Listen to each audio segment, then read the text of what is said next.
Sir Jubilee hills ఏదైతే కీలకంగా రేవంత్ రెడ్డికిను కేటీఆర్కి మధ్యలో జరిగిన పోటీ అనుకోవచ్చా? లేకపోతే అభ్యర్థులను కన్సిడర్ చేయవచ్చా? దీని ఎట్లా ఉంది సార్? గ్రౌండ్ లెవెల్లో రియాలిటీ ఏంటి ఇప్పుడు వరకు? ఎగ్జిట్ పోల్స్ ఎట్లా చెప్తున్నాయి? ఏ ఎలక్షన్ తీసుకున్నా కూడా మీరు రేవంత్ రెడ్డి వర్సెస్ కేటీఆర్ అన్నా లేదు బీఆర్ఎస్ కాంగ్రెస్ అన్నా ఎన్ని చెప్పినా కూడా అభ్యర్థి అనేవాళ్ళు ఎంతో కొంత ప్రభావితం చూపిస్తుంది ఎలక్షన్ మీద. సో ఇక్కడ రెండు ఫ్యాక్టర్స్ తీసుకోవాలి. ఒకటి, ఈ ఎన్నిక ఏ సందర్భంలో వచ్చిందంటే సిట్టింగ్ ఎమ్మెల్యే మరణం వలన వచ్చిన ఎలక్షన్. జనరల్గా అయితే మిగిలిన పార్టీలు గౌరవంగా ఆ సీటును ఆ కుటుంబం వాళ్ళకి వదిలేయటం అనేది ఆనవాయితీ, ఒకప్పుడు ఆనవాయితీ గతంలో. మరి ఈరోజు అంత ప్రతిష్టాత్మకంగా కాంగ్రెస్ కానీ బీజేపీ కానీ పోటీ చేయడం అనేది వాళ్ళ రాజకీయ అవసరాల కోసం చేసిన దానిలాగా చూడాలి ఫస్ట్. ఎందుకంటే ఈ హైదరాబాద్లో ఒక్క కాంగ్రెస్ సీటు కూడా గెలవలేకపోవటం, అంటే మీరు 23 ఎలక్షన్స్లో ఒక సీటు కూడా గెలవలేకపోవడం. సో ఇక్కడ పట్టు సాధించాము, ఈ 2 ఏళ్ల పాలన యొక్క రెఫరెండం ఇది అని చూపించాలనుకున్నారు. సో దానికోసం వాళ్ళు పోటీ చేయాల్సి వచ్చింది. అదర్వైజ్ మీరు చూసుకుంటే మాగంటి గోపీనాథ్ గారితో కూడా రేవంత్ రెడ్డి గారికి కానివ్వండి, అటుపక్క చంద్రబాబు నాయుడు గారు కానివ్వండి, అందరికీ సత్సంబంధాలు ఉన్నాయి. ఎందుకంటే 2014లో ఆయన టీడీపీ తరఫున గెలిచిన ఎమ్మెల్యే క్యాండిడేట్. తర్వాత కూడా ఆ సత్సంబంధాలు కొనసాగుతూనే ఉన్నాయి. కేవలం ఏంటంటే పార్టీ యొక్క మనుగడ అండ్ వాళ్ళ యొక్క 2 ఏళ్ల పాలన యొక్క రెఫరెండం ఏంటి అనేది. అంటే ఒకప్పుడు ఒక సీటు కూడా లేని ప్రాంతంలో మేము ఎలక్షనే గెలవగలిగామంటే మా పాలనకి ప్రజలు ఇచ్చిన తీర్పు ఇది అని చెప్పాలన్న ఉద్దేశంతో ఈ పోటీని ప్రతిష్టాత్మకంగా తీసుకొని, అసలు కాంగ్రెస్ అయితే సీఎం కాడి నుంచి మంత్రుల కాడి నుంచి ప్రతి ఒక్కరూ బాధ్యత తీసుకొని ఆల్మోస్ట్ 40 స్టార్ క్యాంపెయినర్స్ ఇచ్చారు. అవును, వచ్చి అంటే వాళ్ళు కూడా 40 మెంబర్స్ ఉండాలండి. బట్ అంతలా ప్రతిష్టాత్మకంగా తీసుకున్నారు. అట్ సేమ్ టైము బీఆర్ఎస్కి ఏంటి, వాళ్ళకు కూడా ఈ 3 సార్లు గెలిచిన ఎమ్మెల్యే, హైదరాబాదులో వాళ్ళకున్న పట్టు. సో ప్రభుత్వం కొన్ని హామీలు అనేది వాదన అవ్వచ్చు. హైదరాబాద్ డెవలప్మెంట్ గత 2 సంవత్సరాల్లో ఆగిపోయింది అనేది కానివ్వండి, వాళ్ళ స్టాండ్ వాళ్ళకి ఉంది. కాకపోతే ఇక్కడ మేజర్గా మీరు అబ్జర్వ్ చేస్తే ఇందాక మీరు అన్నారు చూడండి, కేటీఆర్ వర్సెస్ రేవంత్ రెడ్డి అని, అది దాటి ఎలక్షన్ జరుగుతుంది. యాక్చువల్ చెప్పాలంటే వాళ్ళిద్దరి మధ్య అంటే వాళ్ళు అనుసరించిన విధానాలు కానివ్వండి, వాళ్ళు ప్రచారం చేసిన వే చూస్తే వాళ్ళిద్దరి మధ్య పోటీ. కానీ ఇక్కడ ఏమైపోయింది, అభ్యర్థి చనిపోయినా కూడా సానుభూతి వచ్చిద్ది అని నుంచోబెట్టిన సునీత గారి మీద సానుభూతి అనేది కనపడలేదు. కారణం వాళ్ళ ఫ్యామిలీలోనే మొదటి భార్య కానివ్వండి, కొడుకు అవ్వచ్చు, లేదు అంటే వాళ్ళ తల్లిగారు కానీ ఎలక్షన్ సందర్భంగా పలుమార్లు చేసిన వ్యాఖ్యలు అవ్వచ్చు. దానివల్ల ఏంటంటే సానుభూతి అనుకున్న స్థాయిలో వాళ్ళకి దొరకలేదు.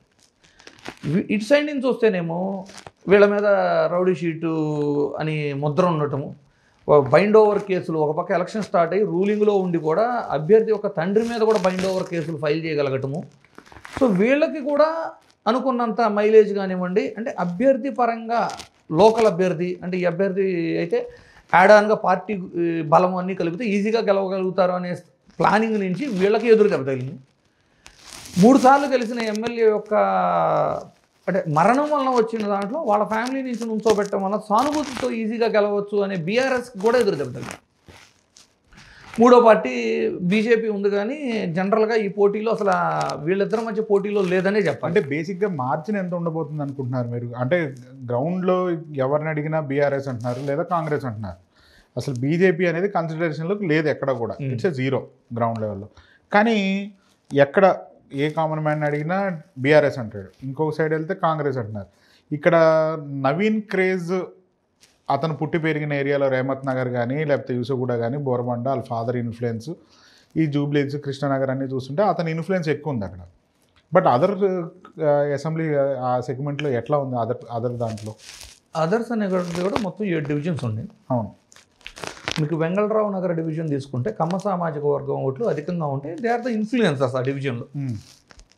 వాళ్ళు పూర్తిగా కాంగ్రెస్కు మద్దతు ఇచ్చారు. కానీ ఇది ఈ ఎలక్షన్లో మద్దతు ఇచ్చినట్టు అందరూ చూపిస్తున్నారు. కానివ్వండి 2023 ఎన్నికల్లో సైతం వెంగళరావు నగర్ డివిజన్లో కాంగ్రెస్కి ఆధిక్యం వచ్చింది, ఎక్కువ వచ్చింది. సో ఈ రోజున కూడా పెరిగితే ఒక 1000 మెజారిటీ పెరిగిద్దేమో. కానివ్వండి 2023 ఎన్నికల్లో వెంగళరావు నగర్లో ఉన్న కమ్మ సామాజిక వర్గం మొత్తం కూడా కాంగ్రెస్కు మద్దతు ఇచ్చిన తర్వాతే అంత భారీ మెజారిటీతో గోపీనాథ్ గారు గెలిచారు.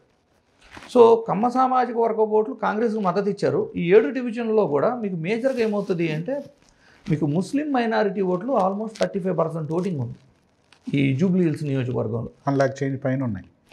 1,40,000 వరకు ఉంది. బట్ పోల్ అయ్యేది 80,000 వరకు పోల్ అవుతాయేమో, 75,000 80,000. ఇక్కడ ఏంటంటే ఇక్కడ 2 స్టాండ్స్ ఉన్నాయి. ఎలా అంటే కాంగ్రెస్ ఏమో దేశవ్యాప్తంగా ఉన్న ముస్లిమ్స్ ఎదుర్కొంటున్న సమస్యలు కొన్ని ఇష్యూస్ వాళ్ళని అడ్రస్ చేయటము కంప్లీట్గా ఓన్ చేసుకొని కాంగ్రెస్ ఎన్ఆర్సీ చూపిస్తారు, సిఏ చూపిస్తారు, మల్టిపుల్ సినారియోస్ మీద ముస్లిమ్స్ అనేది కాంగ్రెస్కు మద్దతు ఉండాలి అనే విధమైన అది కోరటం జరుగుతుంది. కానీ స్థానికంగా బీఆర్ఎస్కి ముస్లిం సామాజిక వర్గం మీద చాలా ఎక్కువ పట్టుంది. సో దీన్ని బ్రేక్ చేయడానికి ఎంఐఎంను పోటీ చేయకుండా ఎంఐఎం మద్దతును కూడా తెచ్చుకున్నారు కాంగ్రెస్ వాళ్ళు. ఎంఐఎం నాయకులు వచ్చి తిరిగిన తర్వాత కూడా బీఆర్ఎస్ అనేది ముస్లిం సామాజిక వర్గపు ఓట్లలో సగం పైన ఓట్లు తీసుకెళ్ళగలిగింది. అది చాలా గొప్ప విషయం వాళ్ళకి, బీఆర్ఎస్ వాళ్ళకి. కానీ నా ఎనాలిసిస్ అయితే డెఫినెట్లీ కాంగ్రెస్ అయితే బయటపడుతుంది. ఎందుకంటే నవీన్ యాదవ్ గారి యొక్క తండ్రి శ్రీశైలం యాదవ్ గారు ఒకప్పుడు పోటీ చేసి ఉంటాం కానివ్వండి, నవీన్ యాదవ్ గారు ఇండిపెండెంట్గా పోటీ చేసినప్పుడు సినారియోస్ కానీ ఇవన్నీ తీసుకుంటే మినిమం 15,000 అనేది వాళ్ళకి సొంత ఓట్లు ఉంటాయి. స్థానికులు ఇవ్వటం, ఎన్నో ఏళ్ళ నుంచి రాజకీయ యాస్పిరెంట్లుగా ఉండటం, పార్టీలు టికెట్లు ఇచ్చినా ఇగిపోయినా పోటీ చేస్తూ ఉంటాం, ఈ అన్నిటి మీద కలిపి వాళ్ళకి 15,000 నుంచి 18,000 పార్టీలకు అతీతంగా సొంత ఓటు. కానీ ఇక్కడ గమ్మత్తైన విషయం ఏంటంటే మొన్నటి ఒక ఎగ్జిట్ పోల్స్ అన్నీ కూడా బీఆర్ఎస్కి ఇచ్చాయి కదా. ఇప్పుడు కూడా ఈరోజు కూడా ఎగ్జిట్ పోల్స్ మోస్ట్లీ బీఆర్ఎస్ అని ఇస్తాయి. కాకపోతే నేను అదే మీకు చెప్తుంది, 15,000 పైచీలకు సొంత ఓట్లు ఉంటాయి. అండ్ ముస్లిం సామాజిక వర్గం ఓట్లు చెరుసగం పడతాయి అనుకున్నా కూడా మీకు 35,000 పడ్డా కూడా మొత్తం 50,000 ఓట్లు అవుతాయి. ప్లస్ కమ్మ సామాజిక వర్గ ఓట్లు 15,000 వేసుకున్నా కూడా అక్కడికే మీకు 65,000 ఓట్లు అయిపోయినాయి.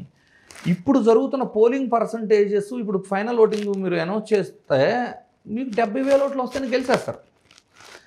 మా కళ్ళ ముందు నేను లెక్క చెప్పే కదా మీకు, 15,000 సొంత సామాజిక వర్గపు ఓట్లు, 15,000 కమ సామాజిక వర్గపు ఓట్లు, 35,000 నుంచి 40,000 ముస్లిం ఓటర్లు, అంటే సగం పడితేనే.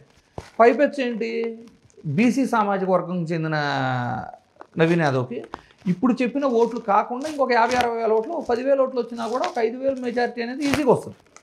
సో ఇంకోటి జనరల్గా ప్రజలు కూడా ఎలా ఆలోచిస్తారంటే ఇది ఒక బైపోల్.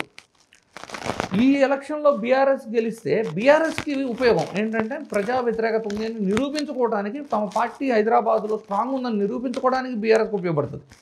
కానీ ప్రజలకు ఏమిటి, రూలింగ్ పార్టీని గెలిపించుకోవడం వల్ల రాబోయే 2-3 సంవత్సరాలు ఇంకా వాళ్ళ దగ్గర అధికారం ఉంది కాబట్టి ఏదైనా పనులు చేయించుకోవాలన్నా అవకాశం ఉండిద్ది అని ఒక స్వార్థం అవచ్చు, ఏదైనా కావచ్చు. మీరు ఎన్ని బైపోల్ తీసుకోండి 90% ఆఫ్ ఓటింగ్ అనేది ఇన్ ఫేవర్ ఆఫ్ రూలింగ్ గవర్నమెంటే జరుగుతుంది. ఎప్పుడైనా బై ఎలక్షన్స్ మరీ విపరీతమైన వ్యతిరేకత ఒక అంటే మీకు ఒక వాదము, తెలంగాణ వాదంతో పోటీ చేశారు చూడండి బైపోలు, లేదు జగన్మోహన్ రెడ్డి గారు బయటకు వచ్చి పోటీ చేశారు చూడండి. అలాంటి విపరీతమైన అంటే ఒక స్పెషల్ ఇన్సిడెంట్స్ ఏదన్నా ఉంటే తప్పితే ఇలా సహజ మరణాలు లేదు అంటే బైపోల్ జరగటాలు ఇలాంటి సందర్భాల్లో మీకు జనరల్గా రూలింగ్ గవర్నమెంట్కి ఫేవర్గా ఉంటుంది.